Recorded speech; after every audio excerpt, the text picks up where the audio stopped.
Hello, for this week we are focusing on reflection of what we've learned over this course. So first, the theories that I want to highlight is the trans-theoretical model.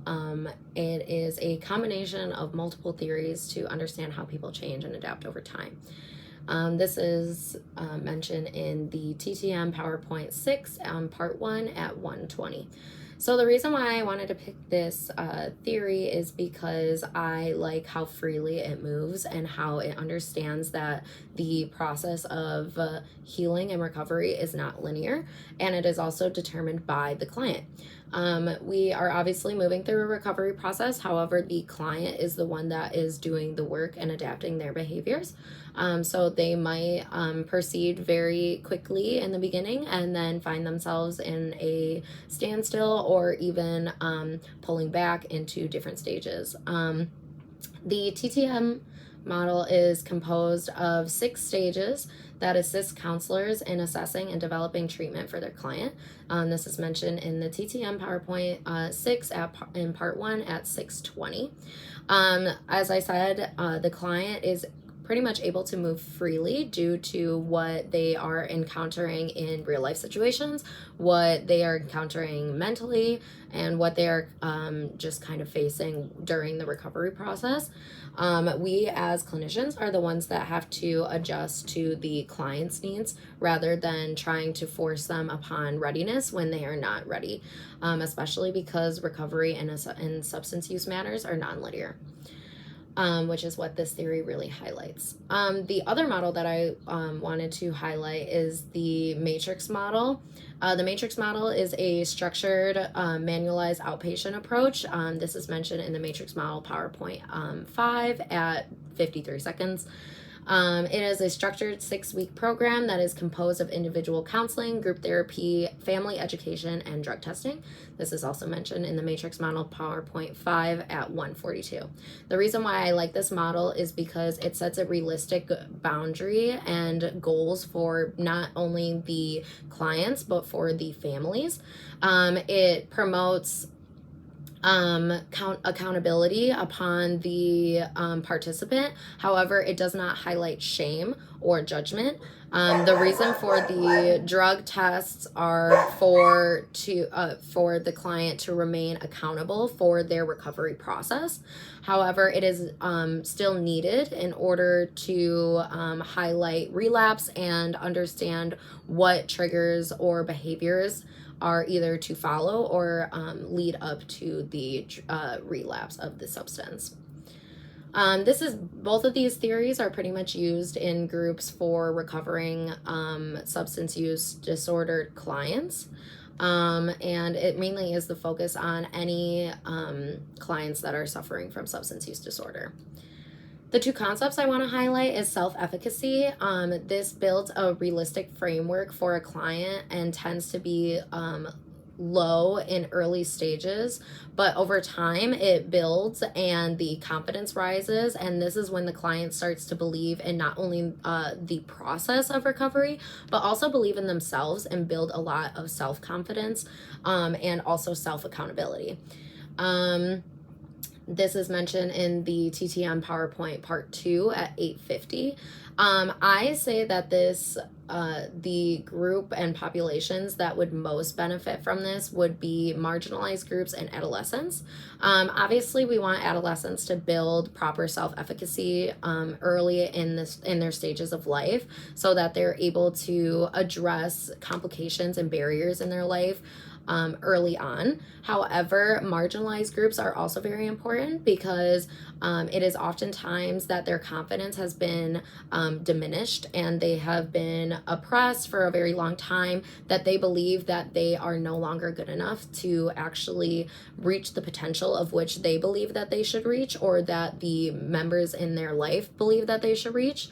So it is really important for both marginalized groups and adolescents to focus on self-efficacy and can benefit the most from them. However, anybody in recovery is also going to build self-efficacy, and it is going to be important to highlight this for them as well. The biggest thing too for concepts is the understanding of relapse. It is going to happen. in the recovery process. And I think that is something that needs to be made clear to the client, to the surrounding families and support systems that they have, and also to us as clinicians, because it is not viewed as a failure. It is viewed as a learning curve. It should not be judged or put as a negative. It should be actually learned from, not really celebrated, but it's supposed to be a better understanding into what has caused the relapse and what can be done post relapse to kind of deter from the consequential behaviors that are to follow in the past. Two principles that I wanted to highlight is motivational interviewing programs. This is a person-centered sort of interviewing process, and I am very dedicated to person-centered understandings and working with clients that want to and promoting person-centered therapies. It develops a realistic insight on where the client is in their process and where they want to end up and where they want to go. This is kind of gauging readiness for clients and for the counselor to see where they are in their recovery process. This is done in early intervention, and it also is focusing mainly on behavioral change and focusing on reducing consequential behavior patterns that follow substance use. Also, the other principle is a non-judgmental approach, keeping everything very ethical and professional on our end. It is mainly our responsibility to not push judgments or negativities onto the client. We want to build rapport and keep the structural alliance between client and counselor.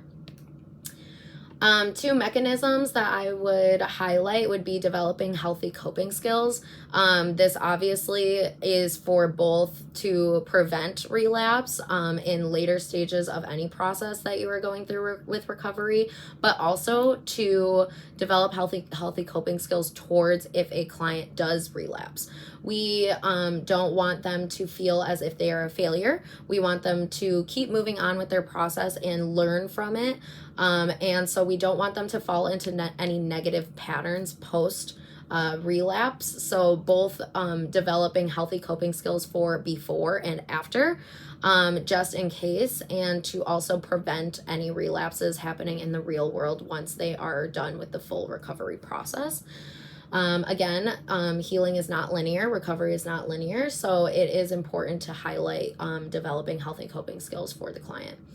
Also, the other mechanism I would use would be psychoeducation, not only for the client to understand what they are going through and to learn about their substance use and their behaviors, but also for the surrounding support systems that they have to also be educated in what the process realistically looks like and what can come up during the process.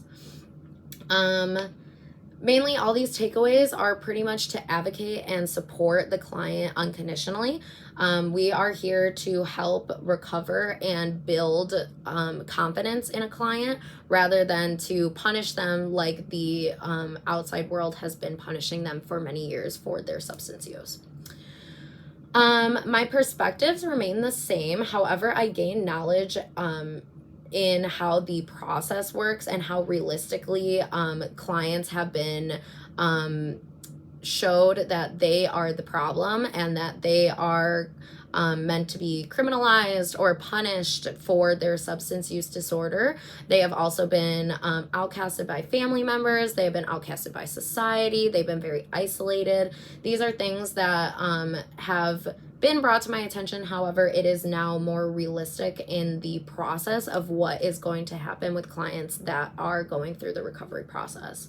My values still consist of the understanding that I will have to advocate for my clients and work to break stigmas around substance use due to the fact that in previous history, it has been told by the world to these clients that they are the problem and that they can just walk away from substance use and they don't have to follow the path that they have followed. However, it is not mainly for a high. Sometimes clients are going through a lot of personal traumas that they are trying to recover from, and it makes them feel numb. And this is something that has been told to our clients that this is a negative. However, it is not, and we need to change the stigma. And this is mentioned in Addicted Personality PowerPoint 1 at 6:15.